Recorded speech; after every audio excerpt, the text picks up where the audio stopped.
늙은 개는 아까 그 표범이 이번에는 원숭이 한 마리를 등에 태우고 자기를 향해 달려오고 있음을 보았다. 그러고 보니 자기 주변에 처음부터 원숭이 한 마리가 있었던 것 같았다. 도대체 저 원숭이는 왜 표범 등에 올라타 내게로 달려오는 것일까? 도무지 알 수가 없었다. 늙은 개는 아까처럼 표범이 오는 쪽을 등지고 돌아앉았다.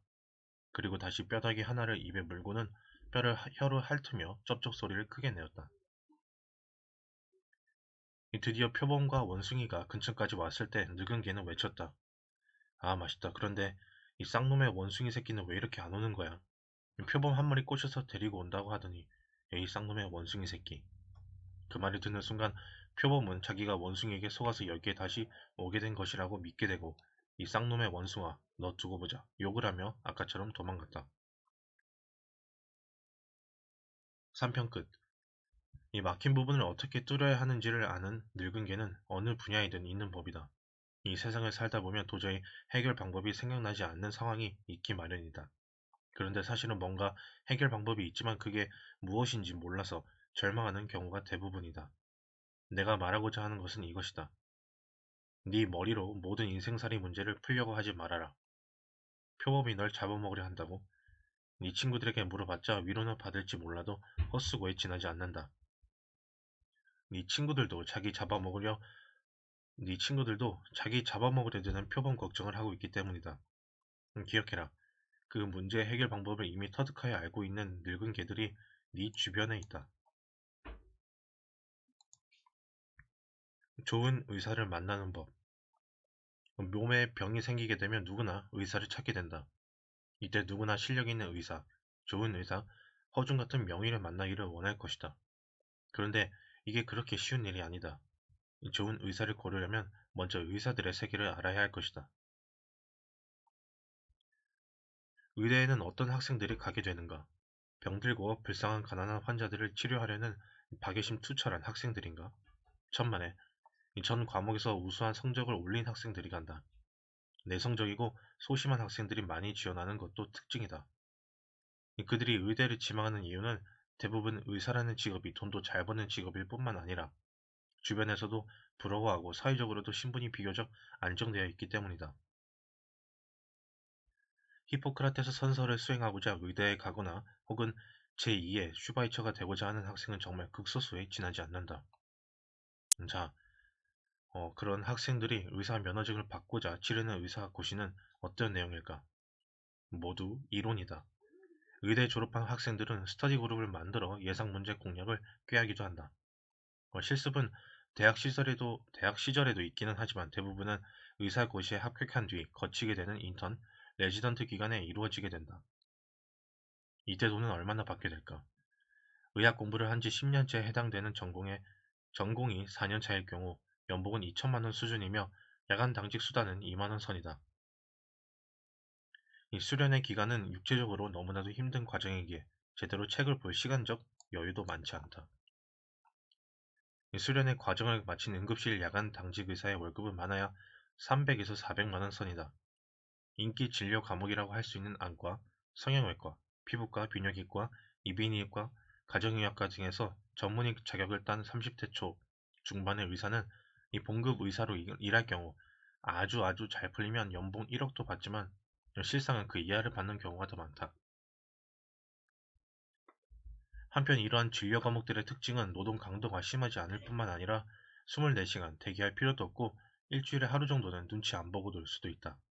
그러나 월급을 주어야 하는 운영자가 볼 때 나이가 든 의사는 이 젊은 의사보다 부담스럽기 때문에 오래 있을수록 갈등이 발생할 요지가 크다.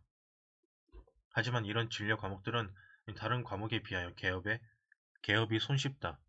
때문에 의대 졸업자들은 너도나도 인기 진료 과목들의 수련을 과정을 지원하게 되지만 자리는 한정되어 있기에 경쟁은 치열하다. 인기 진료 과목 전문의들의 인건비는 다른 과목들에 비해 높게 형성되게 되는데 이 보수가 넉넉하지 않으면 개원을 하고자 병원을 그만두어 버리기 때문이다. 특히 은행 대출 금리가 쌀 때는 누구나 개업의 유혹을 느끼게 되기에 인건비가 상승한다.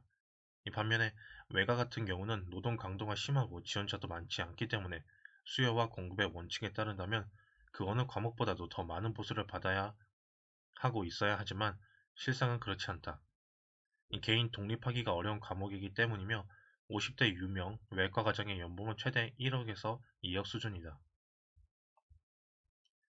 의사가 개원을 하는 데는 상당한 돈이 필요하다. 진료 과목에 따라서는 의료 장비의 가격이 만만치 않고 입지 조건이 좋은 곳들은 임대료가 상당할 뿐만 아니라 선배 의사들이 포진하고 있기 때문에 뚫고 들어가기도 쉽지 않다. 음, 설상가상으로 개원 시 필요한 인테리어나 부동산 구입 혹은 임대에 필요한 지식도 약하다. 더군다나 의사라고 하는 직업을 특별하게 생각하는 사회적 분위기 때문에 품위 유지라는 명목으로 소비 생활에 들어가는 비용 역시 적지 않다. 반면에 의사가 되기 위하여 경제적, 시간적, 정신적 투자를 남들보다 더 많이 하였다고 생각하기에 기대 수익은 높다. 그러다 보니 어떤 의사들은 수련의 단계에서 이미 상당한 빚을 지는 경우도 있게 되고 연봉이 많아도 여전히 빚에 시달리기도 하며 개원을 하면서 엄청난 빚을 지기도 한다. 결국 그런 의사들은 그 빚을 한시라도 빨리 갚으려고 하다 보니 자연히 환자들로부터 돈이 많이 나오도록 하는 방법을 추구할 수밖에 없는 처지가 되고 만다. 음, 그 결과 약을 한 번에 주어도 될 것을 진료비 수입을 늘리고자 매일같이 오라고 하게 되기도 하고, 하지 않아도 될 것을 예방적 차원에서 권유하는 이 별의별 것들이 나올 수도 있게 된다.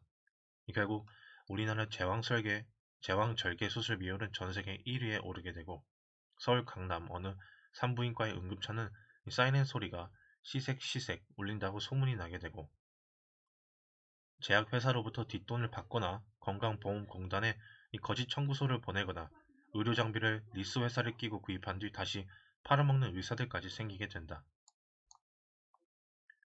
이런 상황에서 의사들을 의사 선생님으로 무조건 믿고 따르다가는 큰 낭패를 볼 수도 있다. 게다가 의사들은 자기들이 설사 잘못을 해 환자가 죽더라도 이 고의가 아니기 때문에 민형사상 어떠한 손해배상도 요구하지 않겠다는 각서를 수술 전에 요구한다. 그렇다면 의료 소비자의 입장에서 좋은 의사 선생님을 만나려면 무엇을 고려해야 하는가? 우선은 현행 의료제도의 문제를 생각하여야 한다. 의료법인은 영리법인이 될 수 없다는 웃기는 법 때문에 이 자본가들은 병원을 세우려고 하지 않는다. 결국 이 종합병원의 수는 늘지 않으나 동네 의원이나 종합병원의 의료 수가는 동일하고, 능력 있는 의사가 진찰하는 비용이나 초보 의사가 진찰하는 비용이나 보험 청구액에 있어서 큰 차이가 없다 보니 이 사람들은 유명 종합병원으로 몰린다. 그리고 종합병원에서 의사의 수는 한정되어 있는데 몰려드는 환자는 많다 보니 1시간 이상 기다리기가 3분 진료를 받는 것이 보편화되어 버렸다. 모든 국민은 동일한 의료 서비스를 받아야 한다는 사회주의적 복지 정책이 결국은 동일한 3분 진료라는 형편없는 결과를 가져온 것이다. 이 때문에 증병이 아니라면 이 종합병원보다는 개인 의원 혹은 개인 병원을 찾는 것이 더 현명할 것이다. 그렇다면 개업일을 제대로 고르려면 무엇을 알아야 하는가? 첫째, 무엇보다도 먼저 건물 자체를 보아야 한다. 이 자체 건물이건 임대 건물이건 간에 나는 시설이 화려한 곳을 전혀 좋아하지 않는다.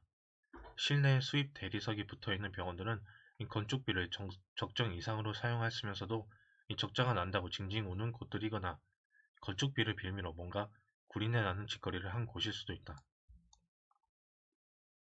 내 아이들이 태어날 때 내가 택한 개인 산부인과는 처갓집에서 소개한 곳이었는데 아주 마음에 들었다. 17, 18년 전의 이야기지만 건물은 낡았고 입원실은 3류 여인숙 정도밖에는 안 되며 바닥 난방에 연탄을 피우는 새마을 온돌 시스템이었다.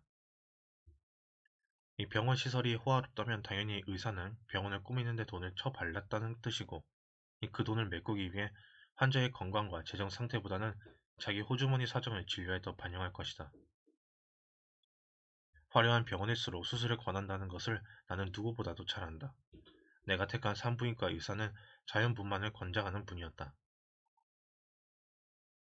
오래전 목 디스크로 내가 고생을 하였을 때의 일이다. 당시 그 분야에서 권위자라고 하는 어느 병원의 원장이 여러 중앙지에 글을 쓰고 자주 소개되었기에 일단은 그 병원에 찾아갔다. 명심해라.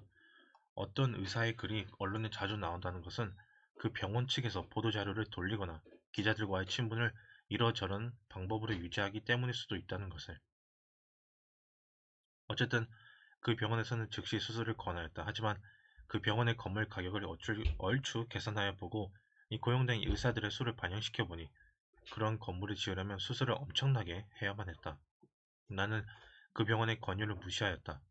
다른 병원의 정형외과 의사들을 만나보니 그 병원은 완전 상업적 수술로 알려져 있는 곳이었다.